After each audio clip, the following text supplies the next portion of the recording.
Well, in talking to Pen Densham, you talked to a person who has been involved in the Outer Limits television series, movies with Marshall McLuhan, Backdraft, Blown Away. I know I'm forgetting something. Is there a through line?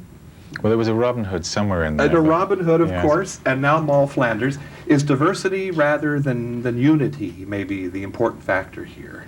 I think that the ability to use the screen so that you can use your imagination and take an audience on a journey that they couldn't go through any other medium is really the reason that we try and spread our wings. There's also very much of an altruistic energy behind our films. Backdraft I'm extremely proud of because it took men who use all their strength and physicality to go and save lives instead of taking people's lives.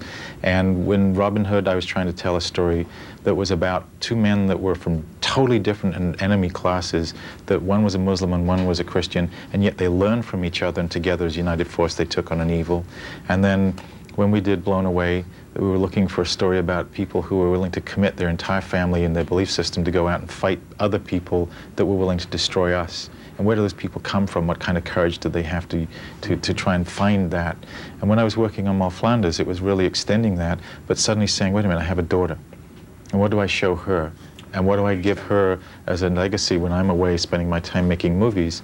And I looked around and all I could see movies were that women were used as a decoration for men, or they were used as a prize that you win at the end of some great test.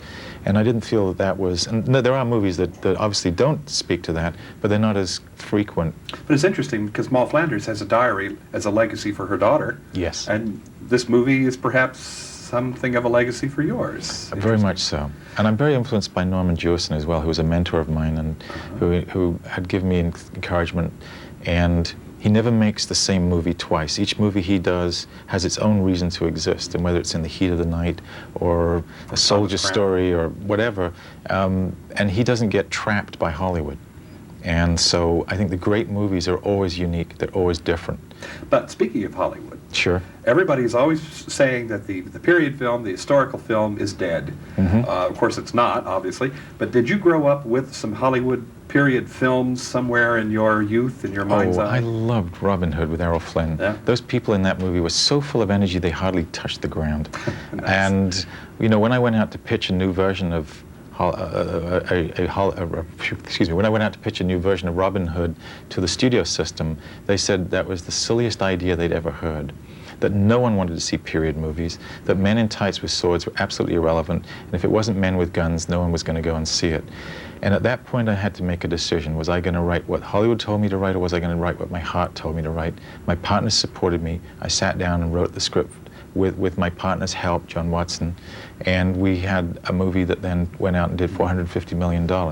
And it was totally against the system. Then again, I came around to deciding that I wanted to do another movie, and I didn't know what it was. And I had this instinct in me that there was a woman's story, wanted to be told, and I started searching for a heroine in history, and I looked at all kinds of people. Irish, it was an Irish female pirate.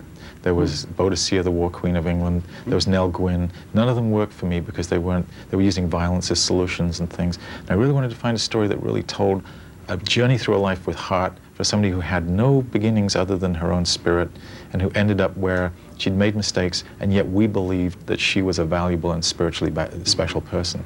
The Hollywood historical film may be a precedent, but pictures like yours do look different from the Hollywood studio style. There's a lot of pressure on filmmakers now to make their past come alive in a more gritty, realistic way, don't you think?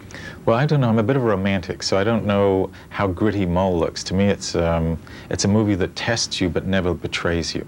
I really tried to make a movie where my heart's on my sleeve a little bit, and that you can hopefully fall emotionally into it. I think that also I was given a real challenge by the studio. I was given an incredibly small budget and told I could make MOLL as a personal film. If I could get some major stars committed at a price that the studio could allow me to make this film. And we made this for a third of the budget of most Hollywood movies. And the Irish locations helped in that economizing? It was wonderful. Ireland is a country that didn't get bombed like London did, so that Dublin still has all these streets, and they haven't been dug up and they haven't been changed. When you go to the hillsides there and you look out, you say, what's strange about this view? And you realize you're seeing the church steeples all across Dublin, and you go, wow, there's no high-rises. And so it's a world where you go knock on a door and say, could I use your castle? And they say, come in and have a cup of tea. And when we were doing Robin Hood, my partner John was going through Byzantine civil service forces of men just because he wanted to shoot in a forest. And they have, trained them to be as obscure and difficult as possible. So Ireland was spiritually a great place to make a movie. They were doing it as a team and not as a union. I'm going to steal enough time to just very quickly ask you if there was a moment when you walked onto a set where there had been a lot of carpentry and constructing, and there was this great thrill, like suddenly I am back in early 18th century London. Yeah, several times. The emotions that came sometimes were quite extraordinary. It was a privilege to make this movie, and there were times when I would be in the set and I would walk in on my own before anybody else and just say, my God, I'm doing this. I can't believe it. An adventure in time and space as well as in characters. Yes. Thank you so much, Pen Densham. Thank you. I'm John Tibbetts here in New York City for KCTV5.